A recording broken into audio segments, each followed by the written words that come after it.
He is among the last 100 applicants still being considered. I believe the moment will come when I really will board the rocket.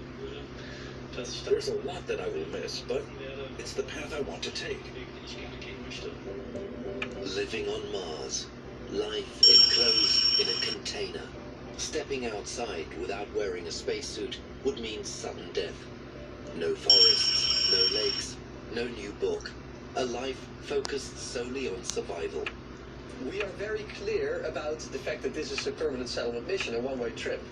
So our crews will have to decide for themselves, is this something that I want to do or not? And those people who don't want to do that, they don't apply for our mission and they shouldn't go.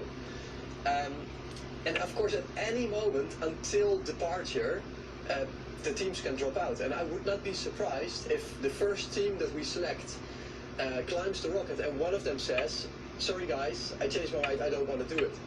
And what is still totally unclear is how the new settlers on Mars will feed themselves. Mars One thinking is focused on greenhouses and the accommodation containers. Tests are being carried out to see if and how plants could thrive on Mars. The lives of the settlers would depend on them. A vegan existence. Should the harvest fail or the plants die, it would be the end. The settlers would starve to death. A biologist at Wageningen University in the Netherlands is studying the possibility of growing plants on Mars. The atmosphere on Mars is totally different. And in fact, the planet has hardly any atmosphere. No matter what architecture, it's extremely cold up there, normally 60 to 80 below. So growing anything outside is simply impossible.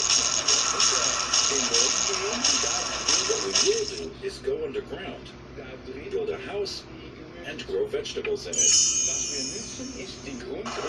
That water is present there in the form of ice, and that's what we will use to grow our plants. Cress, radishes, rye, the vast experiments have been promising. Even tomatoes grow on the simulated Martian soil. It's amazing how these carrots have grown. We never expected it. Things are looking very good, and we're expecting to have a very good harvest. We've also got Martian soil here. The produce really edible. Only the spinach is struggling a bit. The composition of the artificial Martian soil is provided by NASA. The soil also contains heavy metals, so we have to be sure that it doesn't get into the potatoes or the cress and make us ill. A Mars meal would consist of vegetables and cereals. Herbs could also be grown, and perhaps fruit too. We haven't gotten around to fruit yet. We'll give it a try next year, because strawberries are very tasty. There's radiation on Mars, and although the settlers will be protected against it, eating strawberries will be an added help. So next year, we'll also have strawberries. The concept for financing Mars One is in tune with the times. The plan is for the money to come from reality TV shows.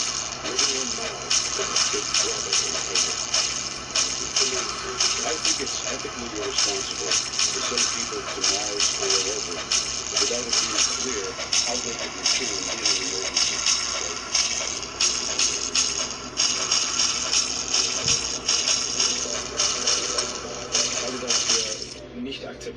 I find it unacceptable in our modern-day society.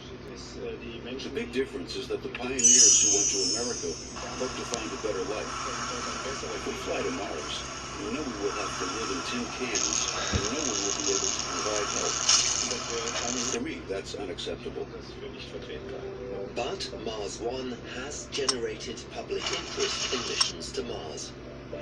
I think that every great journey undertaken by our generation, every grand project realized by our society, begins with the same thought. What if? So Mars One might not be successful, but even so, it will help get people to Mars. Just like in this film, the settlers would face unexpected problems which could probably not be solved with their minimal equipment, and they would have no chance of returning to Earth. Leaving aside the ethical problems, can Mars One work? That depends somewhat on exactly what we mean by work. My personal opinion is that the risk of me dying on the mission must not be greater than 10%. So let's look at Mars One again under this aspect. The settlers fly there in a rocket and have to land. But the technology didn't get fully developed. I think the likelihood of them actually landing safely at about 20%. That's not a lot. And there's also a second problem. The plan is to launch a flight to Mars every 2 years. And with each flight, an accommodation module will be transported and docked onto the colony. But the bigger the colony gets from year to year, the more probable it is that something will break down. But they won't have any repair tools or spare parts for us. In other words, sooner or later, this snowball system will collapse. In my opinion, in 3, 4, 5, or 6 years. Then, at the latest, it will all be over for Mars One. The concept does not foresee a return to Earth. As long as the company exists, supplies could still be provided. But insolvency, perhaps from poor viewing figures, would kill the project.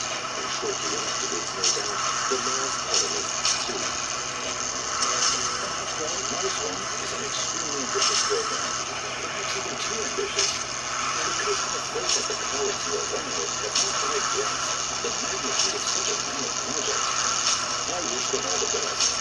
It's a bold undertaking, but I'm afraid that in the foreseeable future, apart from logistic and moral questions, we will not see anything which will remind us. As we have seen, though, the success of the mission depends on the quality of its technology. Engineers describe this as Technology Readiness Level, or TRL. And TRL runs on a scale from 1 to 9. For example, if I merely have the idea for a new technology, it starts as TRL 1. When the idea slowly develops, and I have a laboratory prototype which shows me it can work, then I'm at TRL 6. And if I really have a flying model, and it's in space, I'm at 8. The highest stage is 9. In that case, the technology has proved itself in space over several years. Take, for example, the present state of driverless cars.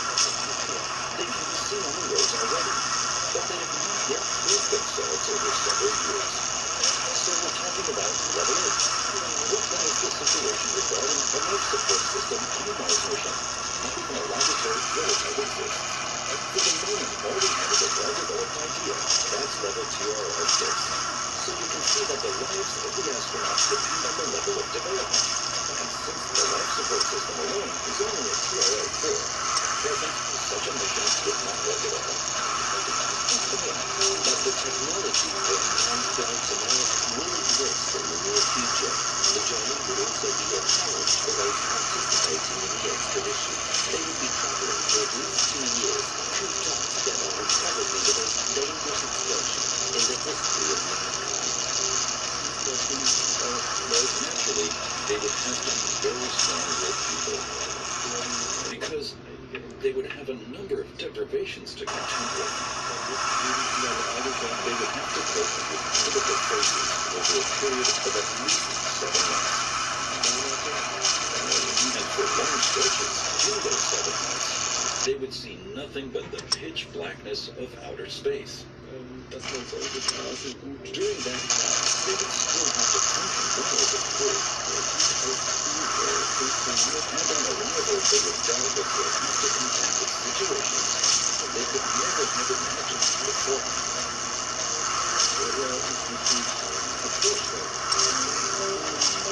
Weightlessness will be a major problem for travelers to Mars. Tests are already being carried out on the International Space Station to see what effects long-term missions have on the body. Cabin fever is a further problem.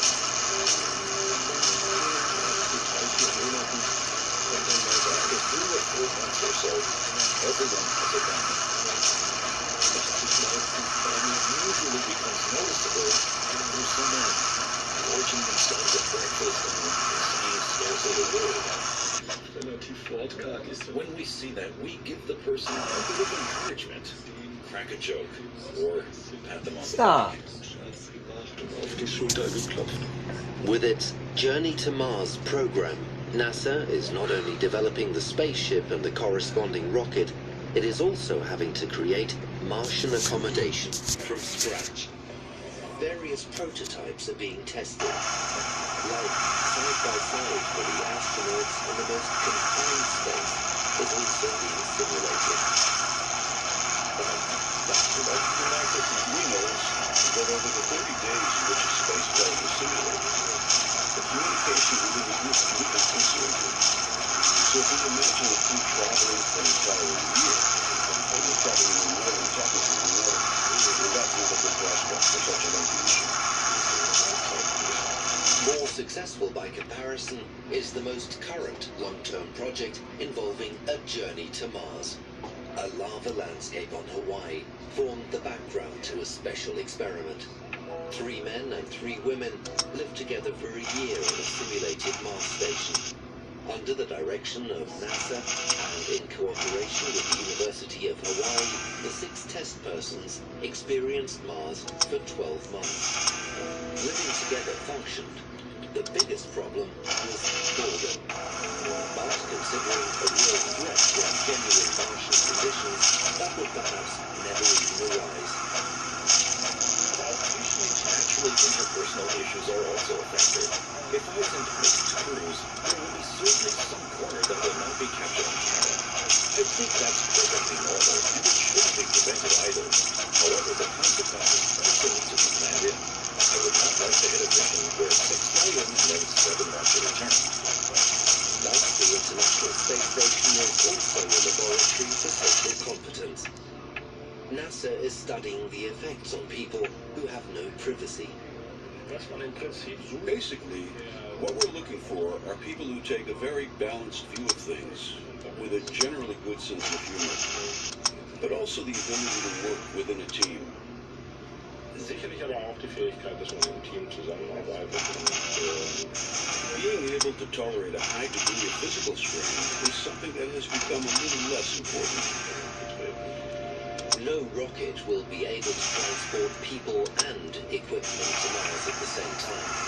Consequently, a mission will consist of several phases. NASA is already working on a transporter. Orion, as it is known, will first fly material to Mars. Only later will it transport passengers to the Red Planet. The American company SpaceX is also working on a Mars spacecraft. The Dragon has room for 7 passengers and can land solely with the help of its engines.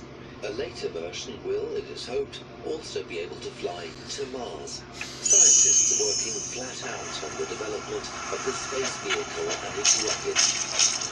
Do we actually need the huge efforts being made by NASA and SpaceX?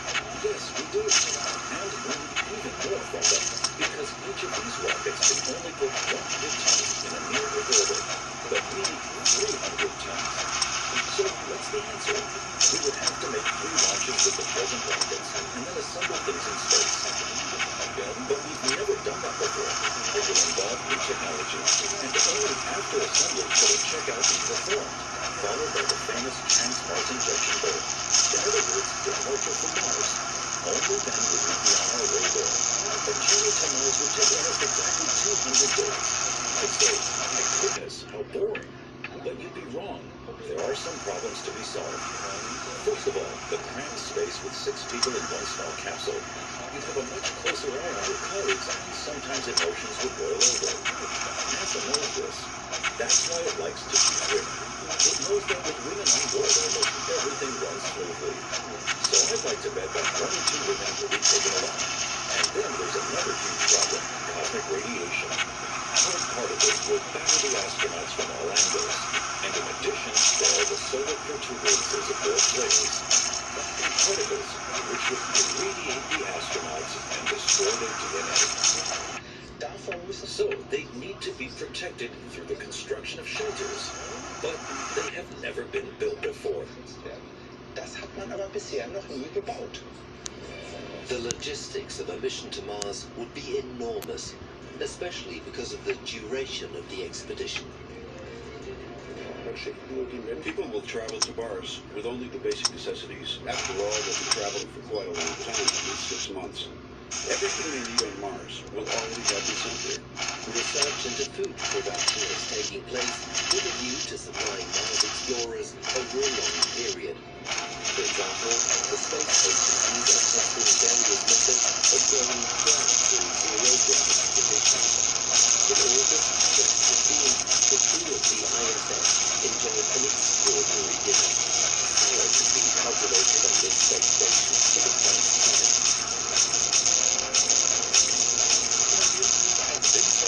Potatoes will have to be grown at least as a supplement to classic food.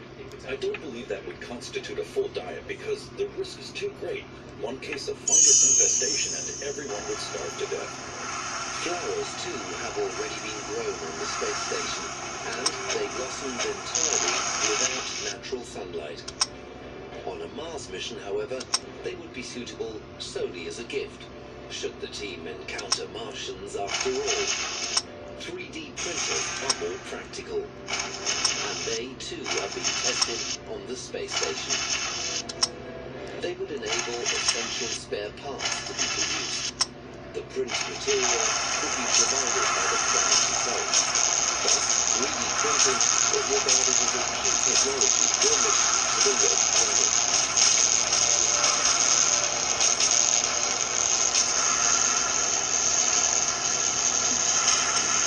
Has got even more planned. In preparation for a future mission to Mars, the US Space Agency wants to land an unmanned probe on an asteroid and collect a large rock around 6 meters wide and weighing some 500 tons. The probe would then park the rock in a lunar orbit. Then, on a second mission, astronauts would visit the rock orbiting the moon and examine it on the spot. One aim is to find out whether in space raw materials from an asteroid can be broken down. These could be used for interplanetary missions. Above all, though, NASA hopes for an essential technology boost, which would only be made possible in the first place by a mission to Mars. Taking a small asteroid close to the moon and then landing on it and utilizing its resources doesn't take a lot of science when you have the moon itself. It would be better to land on the moon and then use the regolith, for example, for producing oxygen, which the astronauts need for breathing. The same thing would later be done on Mars. So we're talking about building a factory on the moon and using the regolith to produce the oxygen astronauts need for breathing. The moon would be the perfect place to practice for Mars. And that is precisely what the Russian space agency Roscosmos is planning in cooperation with the European Space Agency ESA. Together, they plan to search for water on the moon. Well, the moon is highly interesting because it can serve as a springboard to outer space. So much can be possible there over the next few years. For example, a lunar base could be established for refueling rockets for a flight onward to Mars. In some ways, the moon could be seen as a little kid's swimming pool. It's relatively easy to get to, and if something goes wrong, a rocket can simply bring people back to Earth right away. When the International Space Station is decommissioned in 2024, the moon will serve as mankind's new scientific outpost in space. Inflatable pressure bodies would constitute the base. Robots would then power them with layers of regolith. Autonomous 3D printers would provide the necessary support structure. The covering layer of regolith would provide protection from radiation and the impact of tiny meteorites. In the event of an emergency, people can come back from the moon in a few days. We could learn that certain systems for bioregeneration, for training, and so on could be optimized. And then the big leap to Mars would take place. That really is in a different category. Scientists and engineers want to create a complete moon base, an international research station for developing new technology, and at the same time board for a journey to Mars, a joint project for the further conquest of space. The question is, I think, whether mankind, because several nations are participating, wants to bear the cost of such a mission. Technologically, I'd say it's a goal What's up, Alex? to be attained in the near future. I'm just messing around here. The space industry has enjoyed tremendous boosts with projects like the moon base and the journey to I Mars. really suck at this, to Their be honest with you. implementation would give rise to new technologies. But I try. But no nation could handle projects of such dimensions on its own. So if I get the flame spell, These major Oh, activities gosh. lend themselves to international implementation. Like the international space stations, EcoMars is not a national mission. It involves Europe, plus Russia, and I still can't beat the so dragons. I believe that in the future, too, astronautical missions will always have this international character. Fortunately, prestige and space race issues now belong to the past. I regard cooperation in the international sphere in particular, and in space research, as a vital instrument for making a difference geopolitically. The cost of a journey to Mars is estimated at over 400 billion euros. No one country could afford or even want to finance such a mission on its own. The only way to make interplanetary journeys of discovery possible is through global cooperation. Let's assume that all the problems facing a mission to Mars, including the technological ones, have been solved. Could we then fly off at any time? No. It's only possible to fly every 2 years. That's because of something called orbital dynamics or orbital mechanics. Let me show you. Let's assume that this is the position of the sun, the central body which all other planets orbit. And here, for example, is the Earth on its orbit. A little further out, on an elliptical orbit, we have Mars. And let's also assume that at a certain Oh wow, that's pretty good, bro.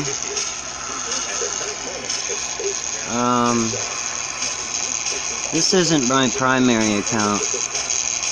I think the highest I've ever gotten was 12,000. Somewhere around there. And it's because of those dragons. I can't beat those dragons for some reason. If I set off now, both are moving and converging. I can't figure that shit out to save my life, man. I've tried everything, man. I think part of it, to be honest with you, is my Every 2 years. But now something else has to be considered. my artifact experience, because I've got a lot of artifact experience I haven't used because I'm saving it. So my artifact aspect isn't where it's supposed to be. Now, how often does this constellation occur? The answer? Roughly every 15 years. So actually, I can only fly to Mars every 15 years. And the last possibility was in 2018. There was no way we could have made it by then. The next chance after that will be 2043. And then the American story will be virtually impossible to achieve. So the next possibility after that will be spring 2048. We would then set off and land on Mars August the 2nd, 2048.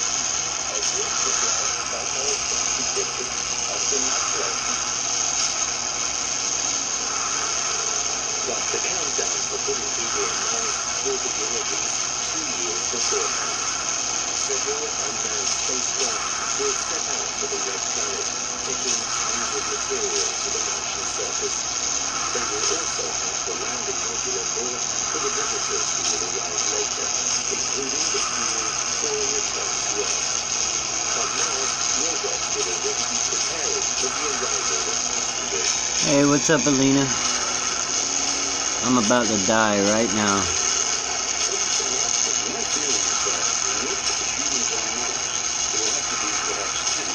I know it. I've been messing around with both of my castles. With all of my castles, so is not serious space. But I still can't get it right, man. I don't know, man. There's some pretty amazing videos on YouTube. At the Kennedy Space Center in Cape Canaveral. Standing on the launch pad at the U.S. spaceport is an American heavy cargo rocket. War and Inside Order. its nose cone is the Mars capsule Orion with an international crew on board. The start of a new era. Man's first departure for Mars. Oh The gosh. journey to our neighboring planet will take half a year. The landing will take place from the surface orbit, the orbit on which a service module will circle Mars. The service module will remain in orbit around Mars because later, Oh, where when we is lift it? off again, we will want to dock onto it. We will fly around Mars in this direction. Then the landing module will be released. The first thing it will do is release a parachute in order to utilize the resistance of the Martian atmosphere. That's relatively low, but it's still sufficient to slow I'm not the gonna be module. able to find it now. Some 50 kilometers above the surface, War and perhaps Order. just 20, the parachute Oh will wait, be here it jettisoned, is. and the retro rockets will begin to retard the module's speed even more. Oh yeah, this is really badass right here now. When we have achieved that, then we will have finally arrived. Oh yeah. On Mars, Oh, but see, look here now. exploration is getting underway. Hold on. And the fight for survival. For immediate survival, it is, of course. See, look at all of his bonus. See, his archers 240%, 115%, 240%, 165%. See, that's why, man. Problem on Mars will be the long But this time guy, spent there. The space travelers he's pretty badass. fly back again. A reasonable path to Mars and back will always mean someone spending between 6 months and a year on the planet. Only then are there paths which are suitable, because then the vast distance between the Earth and Mars makes even thinking about a journey feasible in the first place. The day of departure Yeah, has anyway. been laid down exactly. The astronauts leave the surface of Mars in their landing module. And I'll dock probably onto the live service stream module later in on. orbit. It's They nice to see you reactivate the guys. Thanks for spacecraft visiting. And start their several months journey back to Earth. The last part of